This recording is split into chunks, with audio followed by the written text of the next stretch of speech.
start. Okay, to start, we'd have to go all the way back to June, July 1998, where my oldest friend Henk and I put together a band with our other really old friends, Granger and Brian. We were all at Boys High together, Pretoria Boys High. Around 2000, Granger and Brian went to go work in the States, so we needed to fill the rhythm section, and we were blessed to find Francois and Chris. And that's when we really turned up the heat, and especially from Francois' side, being such a technical, super musical drummer. We weren't really into the sort of crusty stuff, like we were into the bands who were like really pushing the guitar stuff, like Strung Out and Propaganda. And that's the sort of vibe on the guitar we wanted to go for. But I think with Henk's songwriting, like he was more direct, less sort of flowery than like if Mark and I were left to our own devices, we would have like gone down a fucking rabbit hole with this stuff. But Henk would always sort of like rein it in and like turn all these fucking masses of riffs that we had into quite direct songs. So yeah.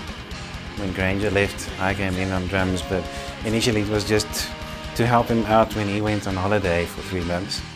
And then when he came back, everybody wanted me to keep on it. And then obviously when Granger came back, he was like, you know, it's all good. You guys, it's fine. I can see the band's in a much better place. Please let Francois keep on playing in the band. Please, you know, do it because it's better for the band.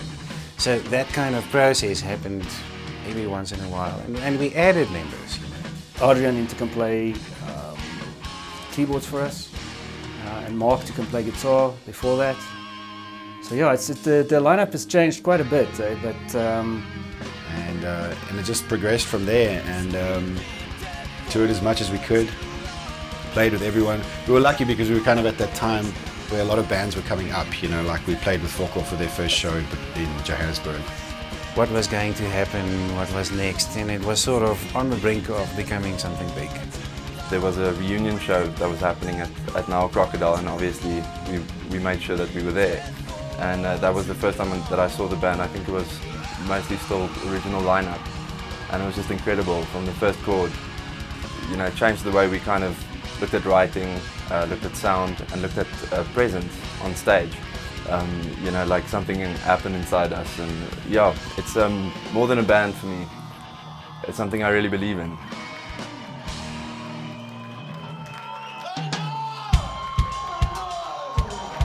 I guess it's just that we have our own sound, I suppose. Like most bands would have their own sort of sound.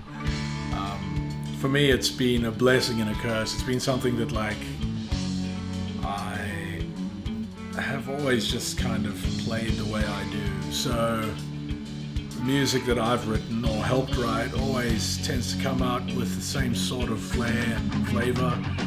Secret ingredient would be fun. That was always the big thing. When we got on stage, right before we started the gig, we would use to put our hands all on one thing and just scream fun, and then all systems go. So yeah, that would be the secret ingredient. I distinctly remember a period of my life where, as a musician and as a songwriter, watching this band and going, how do I get there? Like how? Because I distinctly watching ATFN as a 4-piece punk band and being a young drunk kid, and it was fun. But there was this magic that happened. There was this switch that just went on, and I distinctly remember being lucky enough to, you know, play a show with them, and they were doing a sound check, and they played a song called Dead for Too Long, and everyone was singing, and the band was not just in unison. It wasn't about playing the song efficiently. It was about playing the song with intent. I remember December 2005, we did a tour down to Cape Town, and just like it was like La La Land. Like that, on that tour was Fork Off and The Narrow and Pestroy, Slash Dogs, Hog Hoggity Hog, and Fuzzy, all down to Cape Town at one time. And I'll never forget that, because it was just kind of that feeling of everything sort of rising rising, especially with, you could just see what was happening with football, People were starting to connect to them. And I think that the extra pressure in our minds, on our heads, on all of us, just made it rub the wrong way. When ATFN ended, I don't think it ever ended for any of us. I think it was always in our hearts and always part of us. Well, I think, it was kind of down to me. Like, I sustained a hand injury. So I was getting pains all the way up my arm. Like, I couldn't drum anymore. I couldn't play. Like, my studies, I was studying guitar at the time, and my income was like playing in different bands and stuff. So that all came to a grinding halt. And I had to have surgery, and I didn't know how long the recovery time was, and the doctors gave me they said 2 years, you're going to be off playing. And that kind of just took the wind out of everyone's sails. I completely stopped playing drums, for instance. Still making music, but purely for just survival. Mark and I decided to immigrate. We went and lived in England for a while. Like, just life completely changed. But when we stopped gigging together and stopped working together, there was this whole period of personal development. And I went through loads of bad things. I went through loads of a really bad depression. But yeah, it was tough, but it was good. It was good because, like, as I healed, I could start to look at my guitar playing a bit differently and start to envision myself even in a band again, because I thought, like, I didn't even know if I was going to be able to play again. I mean, it took honestly about 2 years just to, like, figure out, like, how to play scales again and shit like that.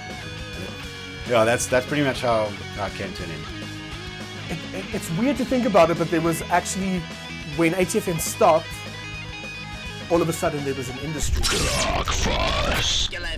Channels playing local music videos, and the radio was really supportive of alternative rock bands, or there was a little bit more of a platform.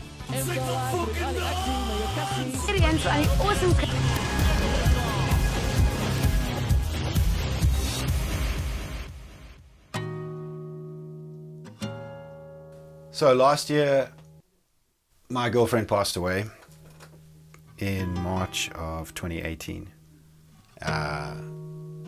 It was probably the most devastating thing I've ever gone through in my life.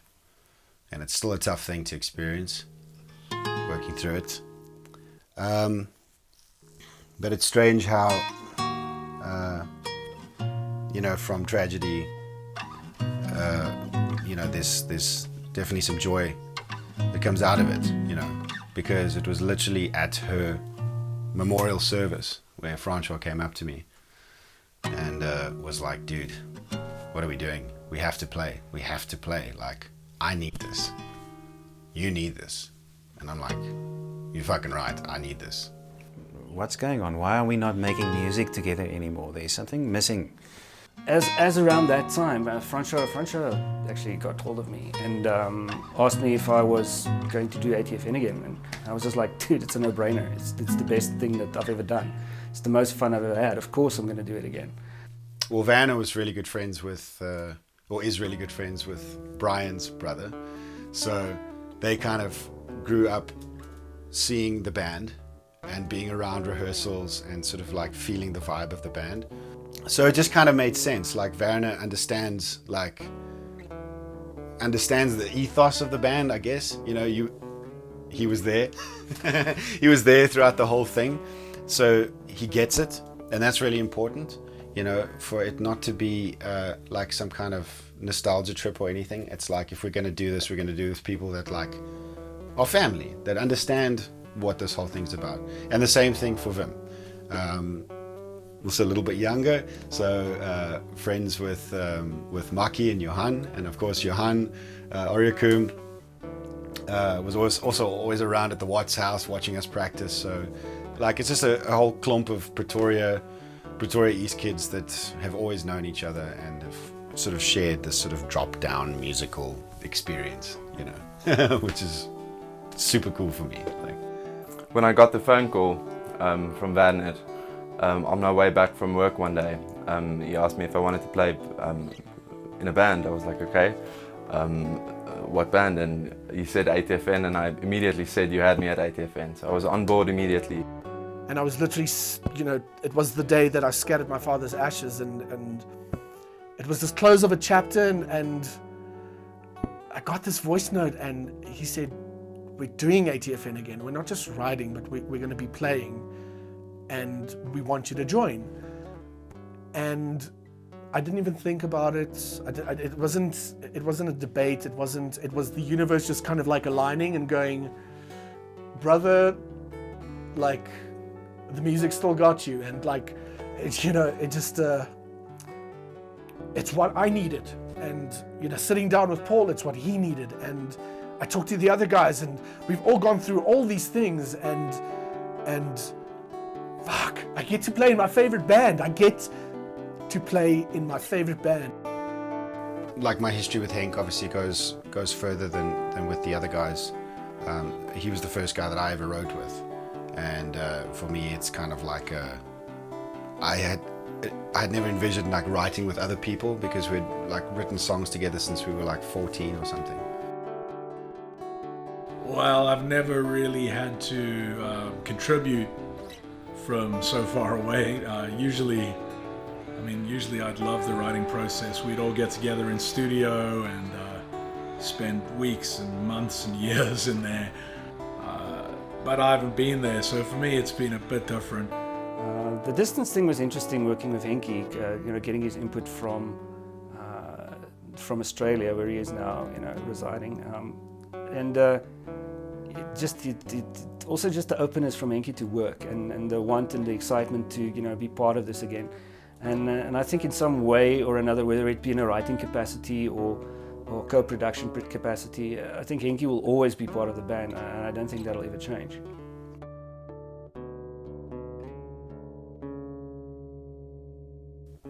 The week that Mane passed away, he got on a plane and flew out here and was just here for me, which was just incredible. And then we just started writing that week.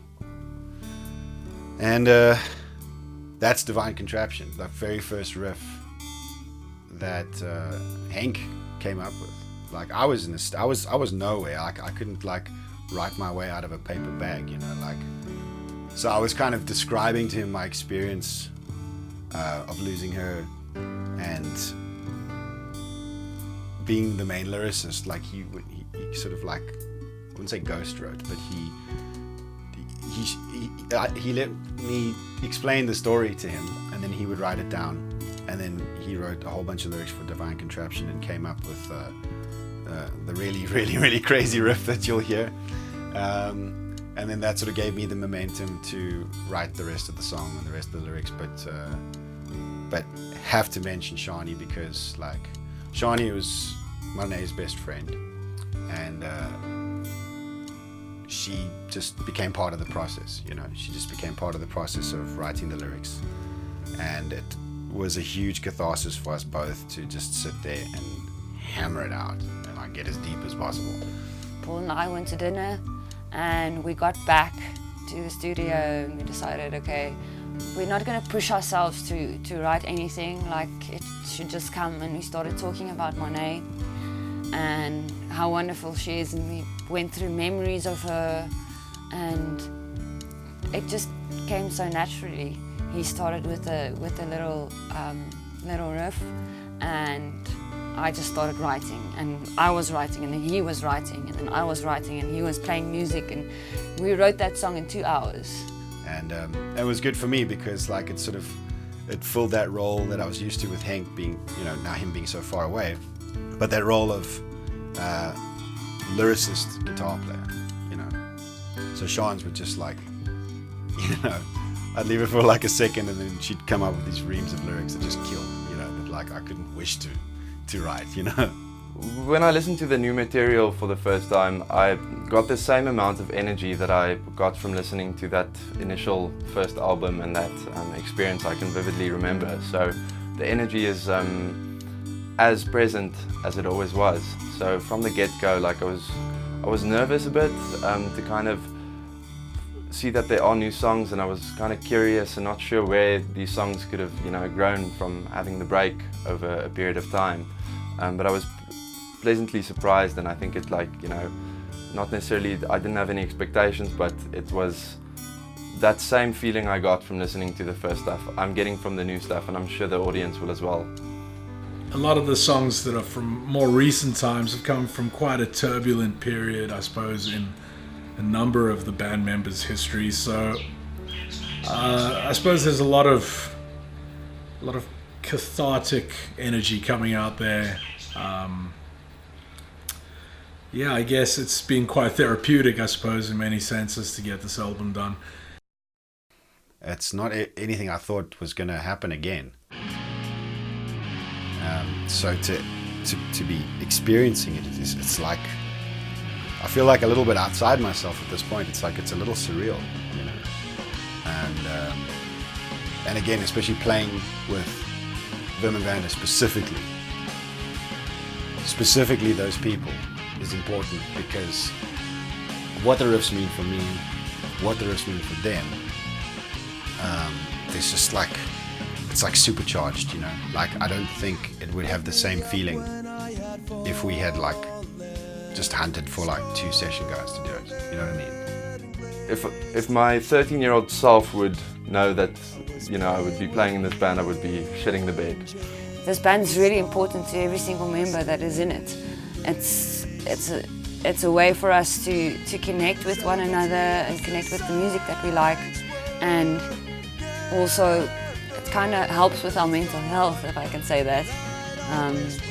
The new stuff is more hard-hitting than back then, in terms of tightness of the band, in terms of the energy of the band. It's up a notch, even though we are a bit older.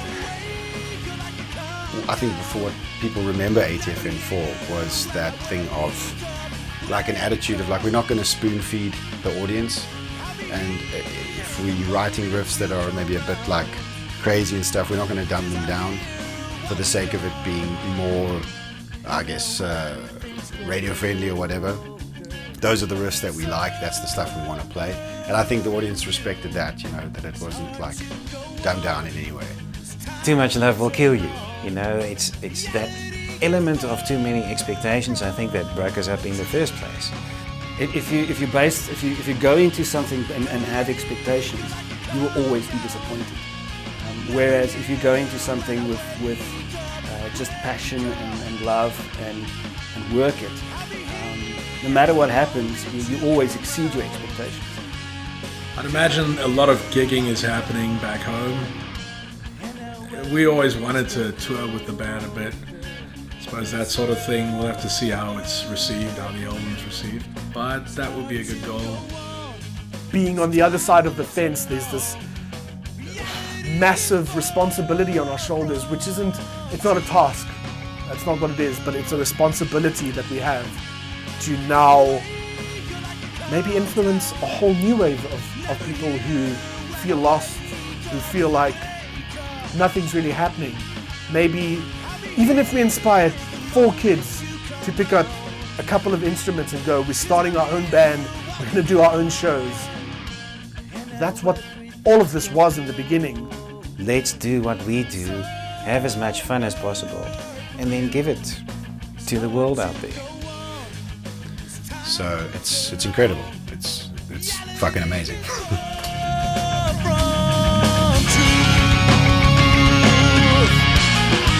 Yeah, ATFN, I actually can't remember where I saw the band the first time, but we started connecting probably when Fokol Police Car started, and the first Fokol show we ever played in Joburg, ATFN was also on the lineup. So we were definitely friends before, and I got them in because I thought they could help us pull a crowd.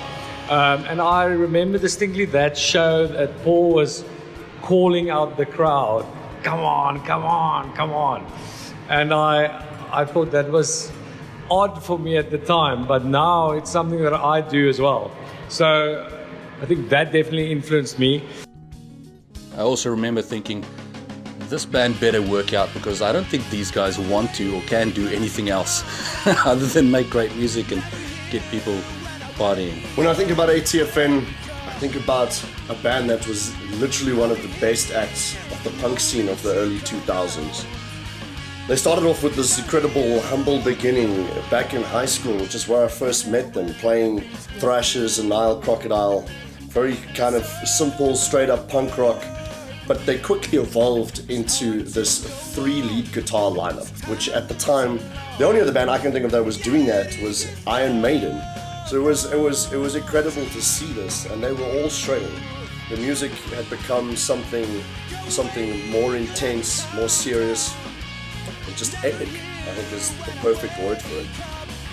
You know, someone tunes me ATFN, those 4 letters, so much more than just a band. It's a time, it's a movement.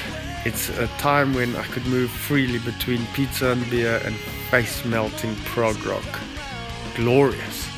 Does ATFN? Oh man, it holds the key. Damn.